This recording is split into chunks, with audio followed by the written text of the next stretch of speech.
आज के इंग्लिश के क्लास में आप सीखने वाले हैं इंग्लिश के महत्वपूर्ण शब्द। बहुत ही इम्पॉर्टेंट वर्ड्स है ये। जब भी आप अंग्रेज़ी का एक वाक्य बनाएंगे, इंग्लिश का एक छोटा सेंटेंस बनाएंगे, तो उसको बड़ा करने के लिए कुछ ऐसे वर्ड्स की ज़रूरत पड़ेगी आपको।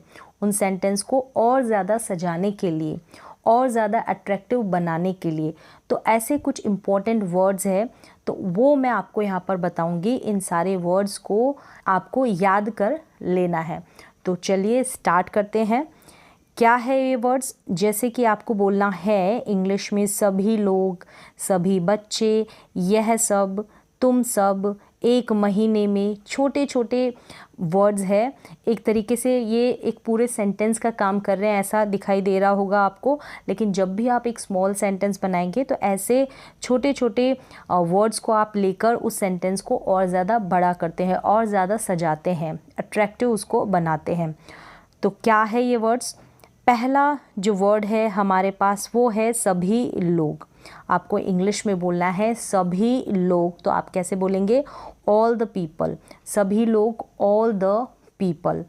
सभी बच्चे तो ऑल द चिल्ड्रन। क्या बोलेंगे आप? ऑल द चिल्ड्रन, सभी बच्चे। तो यहाँ पर आप चिल्ड्रन की जगह चाइल्ड का यूज़ नहीं करेंगे। हम बहुत सारे बच्चों की बात कर रहे हैं, सभी बच्चों की बात कर रहे हैं, इसलिए हमने यूज़ किया है चिल्ड्रन चाइल्ड की जगह। तो सभी लोग, ऑल द पीपल। सभी बच्चे, ऑल द चिल्ड्रन। सभी औरतें, ऑल द विमेन। इस तरीके से आप यूज़ कर सकते हैं। और भी वर्ड्स आप बना सकते हैं खुद से। नेक्स्ट है सभी या फिर सब। क्या है? सभी या फिर सब, ऑल ऑफ। सभी या फिर सब मतलब ऑल ऑफ। क्या? ऑफ के बाद आपको कोई ना कोई ऑब्जेक्ट लगाना है। जैसे कि क्या है? वे सब, वे सब। अब यहाँ पर सबकी इंग्लिश, ये जो सब दिया है इसकी इंग्लिश हम पहले लिखेंगे ऑल ऑफ। क्या लिखेंगे? ऑल ऑफ, जैसे कि लिखा है यहाँ पर ऑल ऑफ। अब यहाँ पर ऑल ऑफ दे नहीं लिखेंगे, आप लिखेंगे दैम। ऑब्जेक्ट के रूप में आप दे का जो ऑब्जेक्टिव केस है दैम, ये वाला, इसका यूज़ करेंगे दैम। तो यहाँ पर ऑल ऑफ दे नहीं, ऑल ऑफ दैम। अब नेक्स्ट जो वर्ड है वो है हम सब। अगर आपको बोलना है हम सब, तो हम सब, हम का यहाँ पर मीन, जैसे आप अगर देखेंगे तो आपको लगेगा हम यानी कि वी, हम यानी कि वी। तो यहाँ पर आप वी नहीं लिखेंगे। वी का ऑब्जेक्टिव केस है अस। वी का ऑब्जेक्टिव केस है अस, तो अस का यहाँ पर यूज़ करेंगे। एंड में जब भी कोई भी सेंटेंस बनाएंगे तो एंड में ऑब्जेक्ट लगाते हैं, तो उसके रूप में हम ये दे या फिर वी ये नहीं लिखेंगे। इन प्रोनाउन का यूज़ नहीं करते, इनका जो ऑब्जेक्ट होता है उनका हम यूज़ करते हैं। तो हम सब यानी कि ऑल ऑफ अस। तुम सब, ऑल ऑफ यू। तो यू का ऑब्जेक्टिव केस यू होता है, तो तुम सब, ऑल ऑफ यू। यह सब, ऑल ऑफ दिस। यह यानी कि दिस, यह यानी कि दिस, वह यानी कि दैट। तो यह सब, ऑल ऑफ दिस, वह सब, all of that, this that, यह वह। क्लियर हो गए? तो ये सारे वर्ड्स आपको ऐसे कैसे याद कर लेने हैं। वे सब, ऑल ऑफ देम। हम सब, ऑल ऑफ अस। तुम सब, ऑल ऑफ यू। यह सब, ऑल ऑफ दिस। वह सब, ऑल ऑफ दैट। नेक्स्ट है मे। मे के लिए हम यूज़ करेंगे इनका। मे के लिए हम यूज़ करेंगे इनका, इन, आई एन, इन, इसका यूज़ करेंगे। कुछ वर्ड्स देखेंगे, जैसे कि हमको यूज़ करना है दिसंबर में। हमको बोलना है इस महीने में यानी दिसंबर में, तो इन दिसंबर। हम बोलेंगे कि एक सप्ताह में, यानी कि इस एक सप्ताह में ये काम हो जाएगा इन a week, in a week. हम कहेंगे कि नहीं एक महीने में ये वाला काम होगा, तो इन अ मंथ। 2 महीने में होगा, इन 2 मंथ्स लिख देंगे, इन 2 मंथ्स। 5 सालों में होगा, ये जो डिग्री है आपको 5 सालों में मिलेगी, तो इन 3 ईयर्स। इन 3 ईयर्स नहीं, यहाँ पर आप 5 कर लें, इसको करेक्ट कर लें। 5 की हिंदी में 5 लिखा है, तो यहाँ पर भी आप 5 कर लें। अगर 3 सालों की बात हो रही है, इन 3 ईयर्स। 5 सालों की बात हो रही है, इन 5 ईयर्स। इस तरीके से आप यूज़ कर सकते हैं इनका, आई एन, इनका, दिसंबर से पहले, वीक से पहले, मंथ से पहले। नेक्स्ट वर्ड है के अंदर। क्या है? के अंदर मतलब विद इन। के अंदर मतलब विद इन। जैसे कि ये जो काम है एक सप्ताह के अंदर हो जाएगा, within a week, within a week. नहीं, इस काम को तो 1 महीना लगेगा, तो ये काम है 1 महीने के अंदर होगा, तो with in a month, with in a month, 1 घंटे के अंदर मैं अपना काम कर लूँगी तो with in an our, with in an our, 10 minute के अंदर तो विद इन 10 मिनट्स। तो आप इस तरीके से विद इन का यूज़ कर सकते हैं। 1 सप्ताह के अंदर within a week, practice करनी है आपको और इन वर्ड्स को याद कर लेना है। 1 महीने के अंदर विद इन अ मंथ, 1 घंटे के अंदर within an hour, an hour. अब यहाँ पर एन का यूज़ इसलिए हुआ है क्योंकि ये एच जो लिखा है इसका साउंड है वो स्वर को लेकर स्टार्ट होता है, मतलब पहला जो अक्षर है एन आर, अ क्या है यहाँ पर, अ का साउंड आ रहा है, स्वर का साउंड आ रहा है, इसलिए हमने एन आर्टिकल का यूज़ किया है।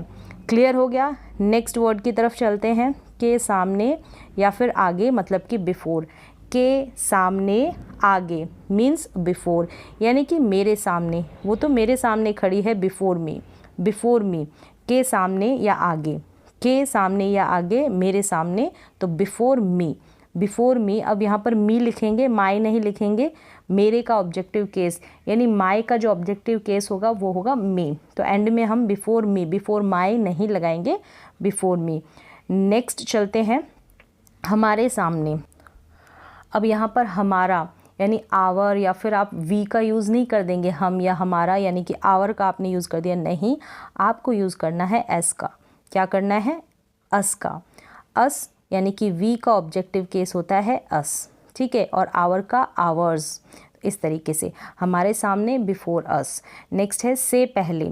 अब बिफोर का एक और मीन होता है से पहले, यानी कि बिफोर, जैसे कि खाने से पहले, कोई काम करने से पहले, ठीक है, तो उससे पहले हम कोई भी वर्ब लगाएंगे, कोई काम करने से पहले जो भी वर्ब लगाएंगे उसके आगे आपको आईएनजी ऐड करना है। जैसे कि खाने से पहले, खाना मतलब कि ईट, तो बिफोर ईटिंग। खरीदने से पहले, खरीदना मतलब कि बाय, तो बाइंग हो जाएगा, बिफोर बाइंग। खेलने से पहले मतलब कि प्ले, और प्ले का प्लेइंग हो जाएगा, बिफोर प्लेइंग। इस तरीके से आप इसका यूज़ कर सकते हैं। से पहले, खाने से पहले, बिफोर ईटिंग। खरीदने से पहले, बिफोर बाइंग। खेलने से पहले, बिफोर प्लेइंग। क्लियर हो गया। से पहले यानी कि बिफोर, से पहले मतलब बिफोर। याद कर लें इनको और इनकी प्रैक्टिस करें।